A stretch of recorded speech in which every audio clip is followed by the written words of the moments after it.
আমি কিছুদিন আগে একটা নিউজ দেখলাম, ওই যে লন্ডনে বসে জনাব তারেক রহমান সাহেবকে আমি ধন্যবাদ দিতে চাই। উনি সংবাদ শোনা মাত্রই ওনার দলের অনেক চাঁদাবাজকে উনি বহিষ্কার করেছেন।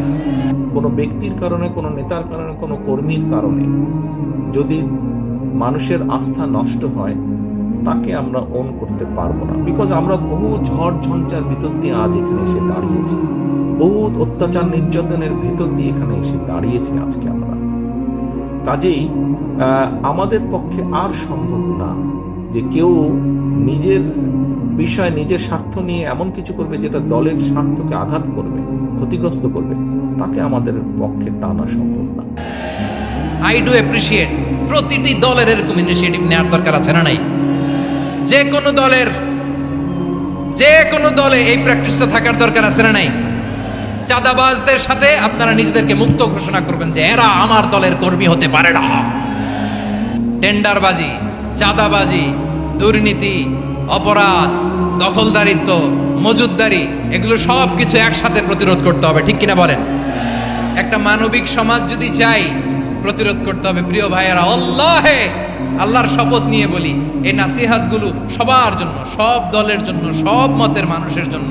আমরা কোনো দলের প্রতি মানুষকে ডাকি না, আমরা ডাকি ইসলামের দিকে। সব দলের, সব মতের, সব মানুষদেরকে আমরা আহ্বান জানাই, আসুন আমরা একটা সুন্দর সমাজ বিনির্মাণ করি। এই যে নতুন বাংলাদেশের এক সুযোগ এসেছে, আর জীবনে হয়তো আসবে না, সামনের 100 বছরে এই সময় আসবে না। আসুন দেশটাকে আমরা সাজাই, আসুন আমরা দুর্নীতি বন্ধ করি, আসুন আমরা চাঁদাবাজি বন্ধ করি, আসুন আমরা দখলদারিত্ব বন্ধ করি, আসুন আমরা এক দল আরেক দলকে নিশ্চিহ্ন করার যে রাজনীতি, এটা বন্ধ করি। সব দলের প্রতি আমার আহ্বান, আমরা চাঁদাবাজ মুক্ত বাংলাদেশ চাই, জুলুম মুক্ত বাংলাদেশ চাই, ফ্যাসিজম মুক্ত বাংলাদেশ চাই, গুণ খুন খারাপি মুক্ত বাংলাদেশ চাই। আমরা নতুন ভোরের বাংলাদেশ চাই। ওই বাংলাদেশ পাওয়ার জন্য মুনকার প্রতিরোধে, অন্যায় প্রতিরোধে যদি বাঘের বাচ্চার মতো, আবু সাইদের মতো 2 হাত উঁচু করে, বুককে টান টান করে প্রসারিত করে দাঁড়াতে হয়, রাজি আছো মুসলমান? কারা কারা রাজি? আল্লাহকে হাত দেখিয়ে প্রতিজ্ঞা করো।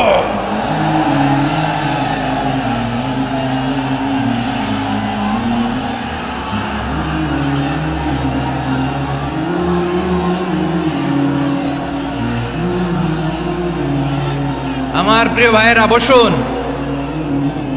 বসুন আমার ভাইয়েরা। ওরা ওদের যে হাত দিয়ে টেন্ডারবাজি করে, চাঁদাবাজি করে, ইফটিজিং করে, দখলবাজি করে, যে হাত দিয়ে, ওই মুনকার থামায় দেওয়ার জন্য আল্লাহর দিয়ে আমাদেরও 2টি হাত আছে না নাই? আমাদেরও হাত আছে, থামাইতে হবে, থামাইতে হবে, হিম্মত করতে হবে। আমার প্রিয় ভাইয়েরা, না থামালে আমরাই ডুববো শেষমেশ। আমাদের বাঁচার জন্য হলেও থামাইতে হবে। রব্বুল আলামিন বলেন, ওয়াত্তাকু ফিতনাতাল লা তুসিবান্নাল্লাযীনা যালামু মিনকুম খাসসা। ও আমার গোলামেরা, ওই আযাবকে ভয় করো যে আযাব যখন আমি জমিনের বুকে পাঠাই, শুধু জালেমদেরকেই মারি না, আলেমদেরকেও মারি। আযাব যখন আসে তখন শুধু জালিমই মরে না, আলেমও মরে। জানেন, মুসা আলাইহিস সালামের পায়ে একবার একটা লাল পোকা কামড় দিয়েছে, লাল পিঁপড়া। লাল পিঁপড়া কামড় দিলে খুব আরাম লাগে না?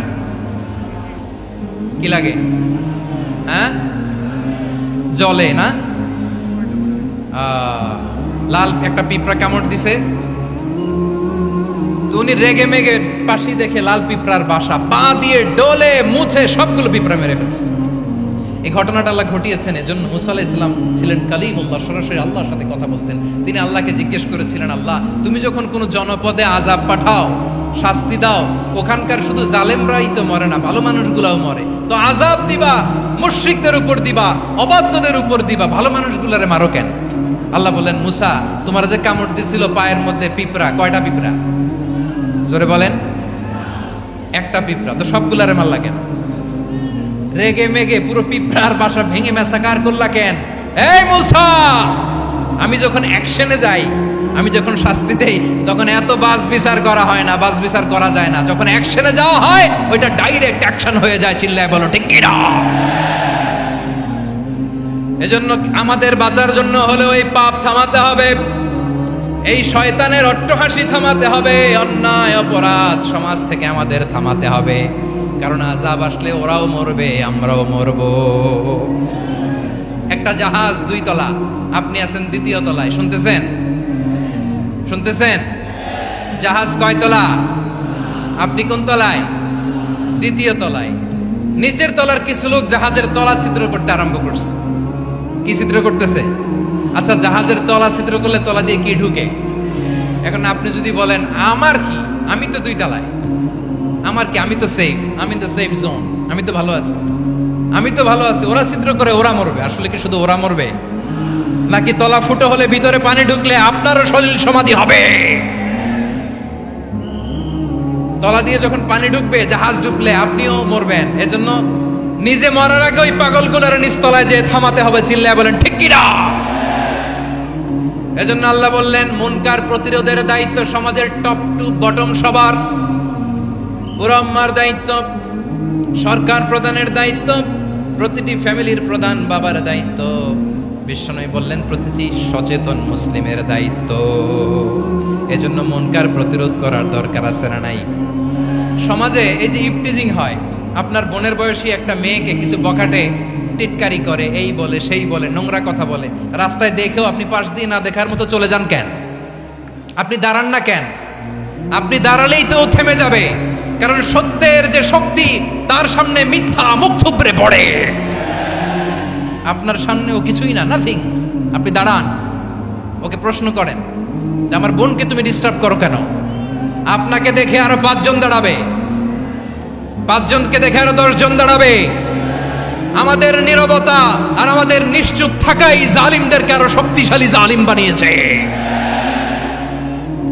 এজন্য মুনকার প্রতিরোধের দায়িত্ব আমাদের সবার। রাব্বুল আলামিন বলেন ওয়ায়ানহা আনিল ফাহশাই ওয়াল মুনকারি ওয়াল বাগি ইয়াইদুকুম লাআল্লাকুম তাযাক্কারুন। বসুন। আল্লাহ বললেন আমি অশ্লীলতাকে নিষেধ করি, আমি সব ধরনের মন্দ কাজকে নিষিদ্ধ করি, সব শেষে আমি সীমা লঙ্ঘনকে তোমাদের জন্য নিষিদ্ধ করি। আলোচনা মনে আছে তো, না ভুলে গেছেন? নিষিদ্ধ করেছেন কয়টা জিনিস? 1 নম্বরে অশ্লীলতা, 2 নম্বরে মুনকার তথা সব মন্দ কাজ, 3 নম্বরে আল বাগি সীমা লঙ্ঘন, ক্রসিং দ্য লিমিট। সীমা লঙ্ঘন করা ভালো না। We all should know our limits. চিল্লায় বলেন ঠিক কিনা? একই আয়াতে আল্লাহ বললেন কুল ইন্নামা হাররামা রাব্বিয়াল ফাওয়াহিশা মা যাহারা মিনহা ওয়া মা বাতানা ওয়াল ইসমা ওয়াল বাগিয়া বিগাইরিল হক। অন্যায় ভাবে যে অবাধ্য হয়, যে সীমা লঙ্ঘন করে, তাদেরকেও আমি এটা হারাম করে দিলাম। সীমা লঙ্ঘন করা হারাম, সীমা লঙ্ঘন করা হারাম। আল্লাহ বারবার বারবার আমাদেরকে ওয়ার্নিং দেয়। যখন আমরা থামি না তখন আল্লাহ ধরে, আর যখন ধরে তখন ছাড়ে না। ধরে ধরে ধরে না, ধরলে আল্লাহ। ফেরাউনকে কিন্তু হুট করে ধরে নাই, আপনারা জানেন 9 বার ওয়ার্নিং দিয়েছে। ফেরাউনকে আল্লাহ তাআলা ওয়ার্নিং দিয়েছিল কয়বার? বীর চট্টলার বীর সেনানীরা আওয়াজ করে বলেন ফেরাউনকে ধরার আগে ওয়ার্নিং দেয়া হয়েছিল কয়টা? রাব্বুল আলামিন বলেন ওয়ালাকাদ আতাইনা মূসা 9 আয়াতিন বাইয়িনাত। 9টা মুআজিজা দেখিয়েছি। 1 2 3 বারবার এইভাবে রিমাইন্ডার, ওইভাবে রিমাইন্ডার, এইভাবে নসিহত, ওইভাবে দাওয়া। ফাকুলা লাহু কাওলান লাইকিনা, নরম করে বলো, সফট করে বলো, যত ওয়ে হতে পারে দাওয়া মেথডোলজি। মূসা আলাইহিস সালামের সব অ্যাপ্লাই শেষ। 10ম বারে যে আল্লাহ ধরছে, 10ম বারে যে ধরেছে। এজন্য আল্লাহ বলেন আমি সীমা লঙ্ঘনকে পছন্দ করি না। কোরআনের অন্য আয়াতে বাগীকে বলা হয়েছে আল ইতিদা। সীমা লঙ্ঘন যারা করে তাদেরকে আল্লাহ বলেছেন মুতাদিন। ওয়াকাতিলু ফি সাবিলিল্লাহিল্লাযীনা ইউকাতিলুনাকুম ওয়া লা তা'তাদু ইন্নাল্লাহা লা ইউহিব্বুল মুতাদিন। আমি সীমা লঙ্ঘনকারীদেরকে কোশ্চিনকালেও পছন্দ করি না। আমরা যেন সীমা লঙ্ঘন না করি। রাজি আছেন তো? যে কোনো ক্ষেত্রে ইবাদতে যেন সীমা লঙ্ঘন না করি। অনেকে আমরা ইবাদতে সীমালঙ্ঘন করে ফেলি। বিশ্বনবী সাল্লাল্লাহু আলাইহি ওয়াসাল্লাম যেটা শিখিয়েছেন এর বাইরে যে অতিরিক্ত বুজুর্গ হতে চায় এরকম আছে না নাই? করা যাবে না, কোনো ক্ষেত্রেই সীমালঙ্ঘন করা যাবে, এমনকি যুদ্ধ ক্ষেত্রেও না। বিষ্ণু ইসলাম বলেন খবরদার যুদ্ধ ক্ষেত্রেও সীমালঙ্ঘন করো না।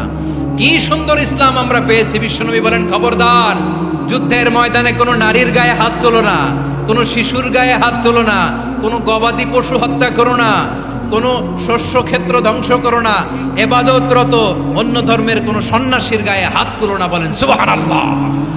তাহলে আমরা সীমালঙ্ঘন করতে পারবো?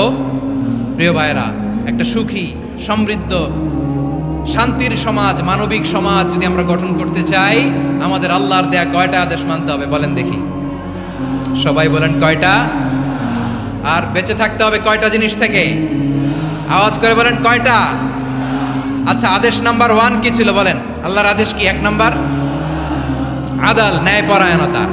আমরা সুবিচার, সুশাসন, ন্যায় বিচার চাই কি চাই না? 2 নম্বরে কি ছিল? মাশাআল্লাহ, আওয়াজ করে বলেন 2 নম্বরে কি ছিল? ইহসান, আমরা যেন সবার প্রতি দয়া পরবশ হই, ইহসান করি। 3 নম্বরে কি ছিল? নিকটাত্মীয়দের দান করা, তাদের অধিকার প্রাপ্য বুঝিয়ে দেওয়া। পাশাপাশি 3টা জিনিস থেকে আল্লাহ বারণ করেছেন, নিষেধ করেছেন। তার প্রথমটা ফাহশা, অশ্লীলতা। অশ্লীলতার সাথে আমাদের কোনো সম্পর্ক।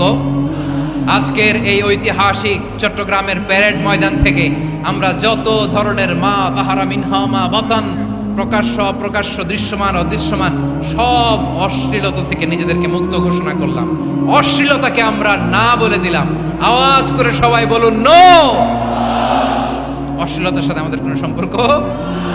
2 নাম্বার নিষেধাজ্ঞা কি ছিল? আল মুনকার, সমাজের যত মন্দ কাজ এগুলোকে আমরা প্রতিরোধ করব। রাজি আছেন তো সবাই? 3 নম্বরে আল বাগি, সীমালঙ্ঘন। কোন মুসলিম সীমালঙ্ঘন করে না, এমনকি যুদ্ধ ক্ষেত্রেও না। আওয়াজ করে বলেন ঠিক কিনা? রব্বুল আলামিন শেষে বললেন ইয়াইদুকুম লাআল্লাকুম তাযাক্কারুন, আল্লাহ তোমাদেরকে উপদেশ দেন যাতে তোমরা শিক্ষা গ্রহণ করো। আমরা উপদেশ দেব, আমরা জোর করে কাউরে কিছু মানাতে চাই না। লা ইকরাহা ফিদ্দিন ওয়া যাক্কির ফাইন্না যিকরা তানফাউল মুমিনিন। উপদেশ দিলে এটা মুমিনদের কাজে দেয়। লাস্তা আলাইহিম বিমুসাইতির ইন্নামা আনতা মুযাক্কির। নবী হে, আপনি রিমাইন্ডার দাতা, আপনি উপদেশ দিবেন। আমরাও বিশ্বনবীর এই হাদিসগুলো থেকে, কোরআনের আয়াত থেকে রিমাইন্ডার, এই কথামালা, বাণীবাহক হিসেবে এই বাণীগুলো আপনাদের সাথে কাছে পৌঁছে দিলাম। আমরা আল্লাহ তাআলার কাছে প্রার্থনা করি, আল্লাহ আমরা যেন আদল দিয়ে আমাদের সমাজকে গঠন করতে পারি। আল্লাহ আমরা যেন ইহসান করতে পারি, আমরা যেন নিকটাত্মীয়দের দান করতে পারি। আল্লাহ যত ধরনের অশ্লীলতা, অনাচার, মন্দ কাজ, সীমালঙ্ঘন, অবাধ্যতা থেকে যেন আমরা বেঁচে থাকতে পারি। আল্লাহ তাআলা আমাদের সবাইকে কথাগুলো বোঝার ও আমল করার তৌফিক দান করুক।